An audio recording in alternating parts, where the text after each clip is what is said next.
Hi, this is John Alex with the third game of round 6 in the February Legacy Challenge, playing against Miracles. This is my favorite game of the whole tournament. I would say if you're watching only one, you should watch this one, but you're already watching, so I'm on the draw. My opponent and I are both low on time because game 2 ended on turn 33 of my opponent. They conceded on their turn, that on my turn 34, I think. So my opponent kept their 7 cards. I also keep my 7. This is not the greatest hand for a game that's under 5 minutes because the Miracles players are usually playing way more aggressively when they're low on time, and this hand is not really set up to beat a Monastery Mentor draw. But let's see how it goes. Turn 1 top, I don't care about. I think I draw a land. Yeah, that's pretty good. My opponent playing a second top, fine by me. I didn't care about the first one. The second one doesn't do anything. I just play another land. Not casting Nimble Mongoose because I have another land drop for next turn, even if it's only a wasteland. Then Flusterstorm, Spell Snare. And now I also have Stifle for my opponent's fetch and another land that actually taps for blue, which is great. I think I'm actually aggressive here and play the Nimble Mongoose. Yeah, I think that's okay. It's not exactly a great decision, but it's reasonable, I think. My opponent drawing a card main phase, cracking a fetch, which means I don't really want to stifle the other one. Now I'm fetching and spell snaring the counterbalance. My opponent has, I think, a force for that or something. Maybe a spell pierce, which are Flusterstorm. And then my opponent has a force, which is quite annoying because now they have top balance online on turn 4. But I do have a Nimble Mongoose, and I do have Winter Orb, which is quite important.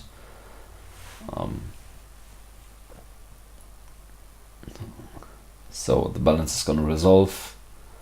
I'm gonna have 4 cards in my graveyard. I draw a Barbarian Ring, and here this is where things start to get interesting. I'm casting Surgical on my opponent's Force of Will to test the counterbalance. If my opponent is going to draw a card with top, that means they're going to have a 1-drop on top, and I can cast my Winter Orb. If they don't, well, I get to take a force out of the graveyard. They decide not to activate top, and here I see Terminus, which actually is great payoff for the Surgical because it means they're not going to draw it next turn and deal with my Nimble Mongoose. That would be quite annoying.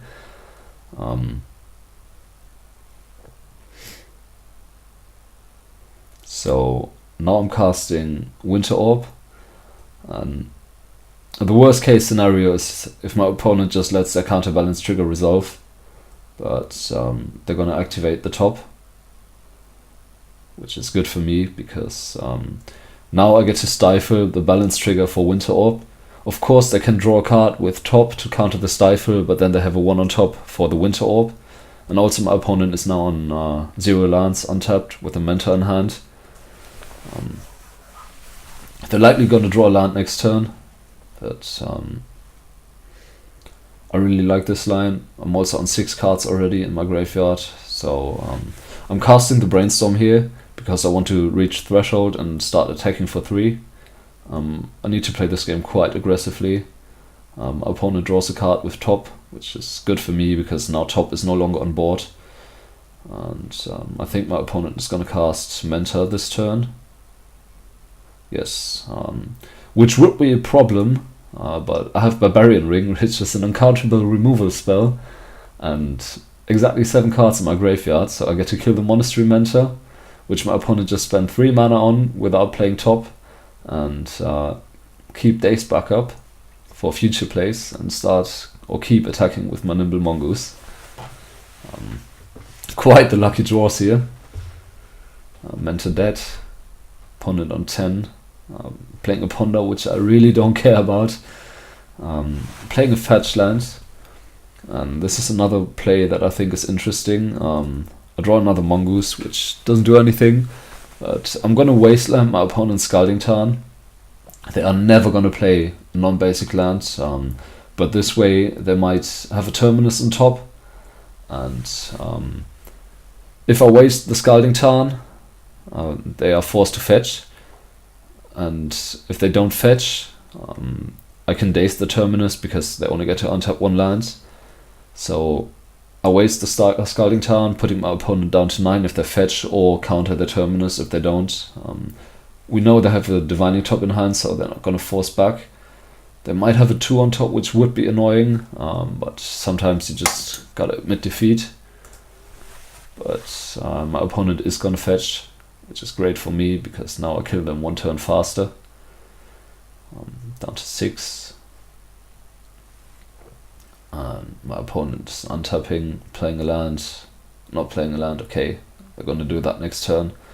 I'm not playing my Nimble Mongoose because I don't want to lose the Terminus or explosives.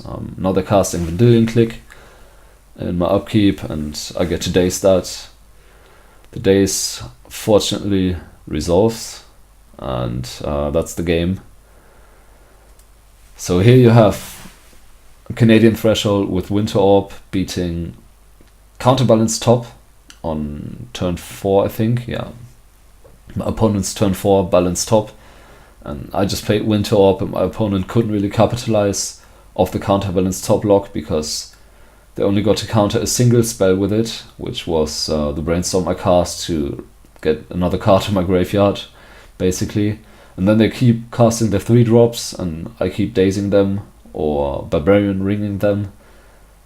Yeah, I think it's a great game. It shows a lot of flexibility of some of the cards like Surgical or Barbarian Ring, and also how strong Winter Orb, Daze and Mana Denial really is, and especially Nimble Mongoose.